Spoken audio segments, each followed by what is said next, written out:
साध्वी प्रेम बैसा की मौत किस तरह से हुई, ये अभी एक रहस्य बना हुआ है और इसको लेकर अभी तक पुलिस की जांच पूरी नहीं हुई है। इसलिए ये तय नहीं हुआ कि ये हत्या, आत्महत्या या आकस्मिक मृत्यु थी। जांच कई कोणों से चल रही है और अभी मामला अनसुलझा है। वर्तमान जानकारी के अनुसार घटना का मुख्य क्रम है वो 28 जनवरी 2026 को जोधपुर के आश्रम में अचानक तबीयत बिगड़ी प्रेम बैसा की और कुछ दिनों से अस्वस्थ चल रही थी। हालांकि उससे 2 दिन पहले वो अजमेर में कथा प्रवचन भी करके आई थी और उसी दिन उन्हें इंजेक्शन देने के लिए एक कंपाउंडर बुलाया गया था। इंजेक्शन के बाद बेहोशी और अस्पताल ले जाना। इंजेक्शन के तुरंत बाद ही उनकी हालत बिगड़ गई और उन्हें प्रेक्षा अस्पताल ले जाया गया, जहां उन्हें बिना जीवन के पाया गया, यानी कि मृत घोषित कर दिया गया डॉक्टरों के द्वारा। पोस्टमार्टम और जांच पुलिस ने कंपाउंडर को पूछताछ के लिए पकड़ा और उसके द्वारा दिए इंजेक्शन और उसके मेडिकल रिकॉर्ड और अन्य साक्ष्यों की जांच कर रही है। FSL में भी कई सैंपल भेजे गए हैं। फॉरेंसिक लेबोरेटरी में भी कई सैंपल भेजे गए हैं। रहस्य और विवाद ये है कि इंस्टाग्राम पोस्ट उनकी मौत के 4 घंटे बाद उनके आधिकारिक इंस्टाग्राम अकाउंट्स पर एक पोस्ट आया जिसे कुछ लोग आत्महत्या जैसा नोट मान रहे हैं। इसमें उन्होंने न्याय और विश्वास की बात लिखी थी, जिससे कई तरह की अटकलें लगाई जा रही हैं। हालांकि ये पोस्ट बाद में उनके गुरु और पिता ने स्वीकार किया थी कि मैंने ही लिखवाई थी। मृत्यु का कारण स्पष्ट नहीं है और पुलिस और SIT विशेष जांच दल ने अब तक मौत का स्पष्ट कारण नहीं बताया, न ही हत्या का, न आत्महत्या का, न ही प्राकृतिक कारण का। पोस्टमार्टम और विश्व विज्ञान टॉक्सिकोलॉजी रिपोर्ट आने के बाद ही तय हो पाएगा कि इंजेक्शन किसी जहर, बीमारी, आत्महत्या या दुष्प्रभाव की वजह से हुई थी। ये कहा जा सकता है कि अब तक ये स्पष्ट नहीं हुआ है कि प्रेम बैसा की मौत हत्या थी या नहीं।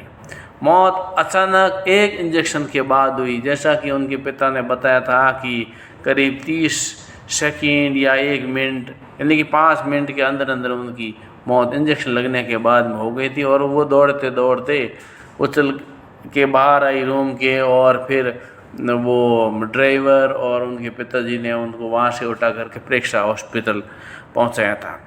जांच अभी जारी है और फॉरेंसिक रिपोर्ट आने के बाद ही मौत का अभिष्ट कारण सामने आ पाएगा, क्योंकि कई तरह से पुलिस की जांच भी चल रही है और पूरी जांच होने पर ही मामला मिल पाएगा।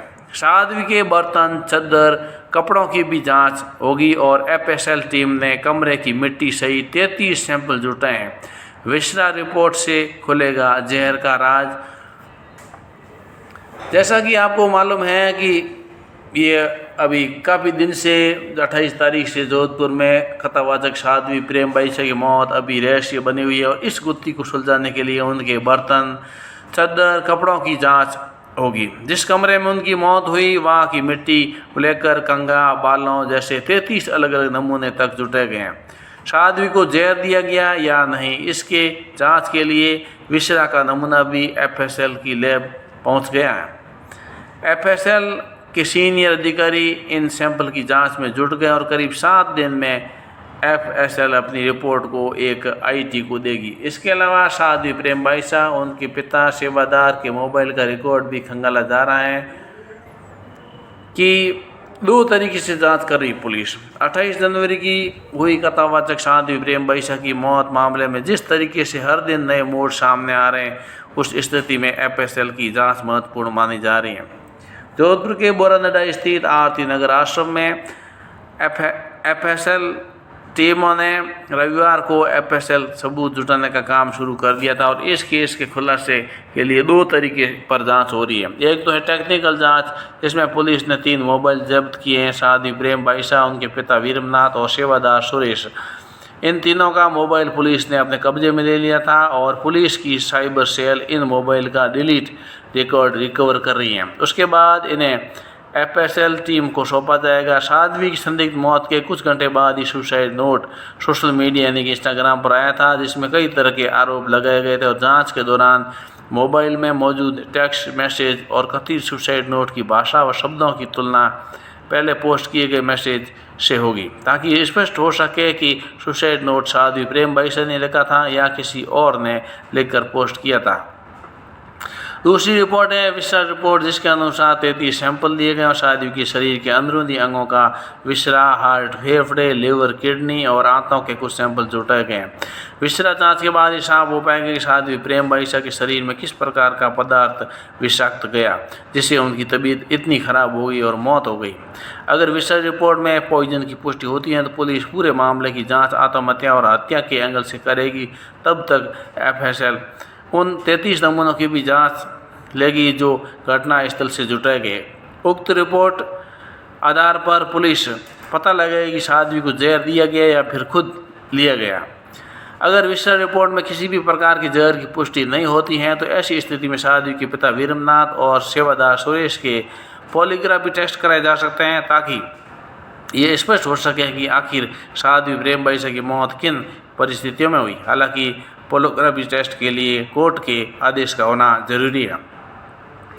पहली बार जब संदिग्ध मौत के मिले एफएसएल के 33 साक्ष्य, राजस्थान एफएसएल के डायरेक्टर ने बताया कि पहली बार जब किसी संदिग्ध मौत की जांच के लिए इतने सैंपल लिए गए। घटना के 5 दिन बाद एसआईटी दोबारा से साध्वी प्रेम बाईसा के कमरे में एफएसएल की टीम से लेकर करीब 33 अलग अलग सैंपलों के चीज़ों के साक्ष्य लिए गए, जिनमें प्रेम बाईसा के बर्तन और उन्होंने खाना क्या खाया और चादर उस बेड के दौरान बिछी हुई थी और प्रेम बाईसा के कपड़े, कमरे में मौजूद डस्टबिन, प्रेम बाईसा के कपड़े, उनमें 2 बार इंजेक्शन लगाया था, उनकी दोनों सीरीज इंजेक्शन की रेफर बॉल्ट्स जिसमें दवा थी और प्रेम बाईसा को पहले से ही सांस की बीमारी होने का दावा किया जा रहा है। ऐसे में पहले से ली जा रही दवाइयों के सैंपल भी एफएसएल ने लिए हैं। तकिए और फर्श पर पड़े हुए बाल, कंघी,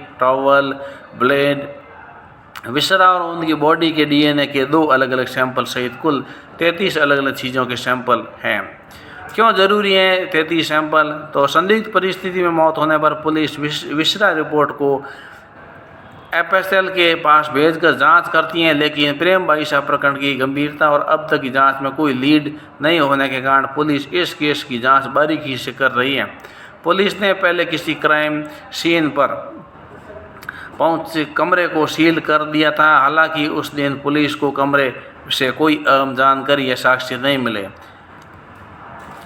एफएसएल टीम ने भी मौके पर देखा तो कमरा पूरी तरह से व्यवस्थित था और इसलिए जांच के लिहाज से हर चीज़ को सैंपल के तौर पर जुटाया गया है। लेकिन अभी मामला उलझा हुआ है, जांच चल रही है और जांच होने के बाद मालूम पड़ेगा कि उनकी मौत आखिर किस प्रकार से हुई। वीडियो को लाइक कीजिए, चैनल पर नए सब्सक्राइब कीजिए, वीडियो को शेयर कीजिए। जय हिंद।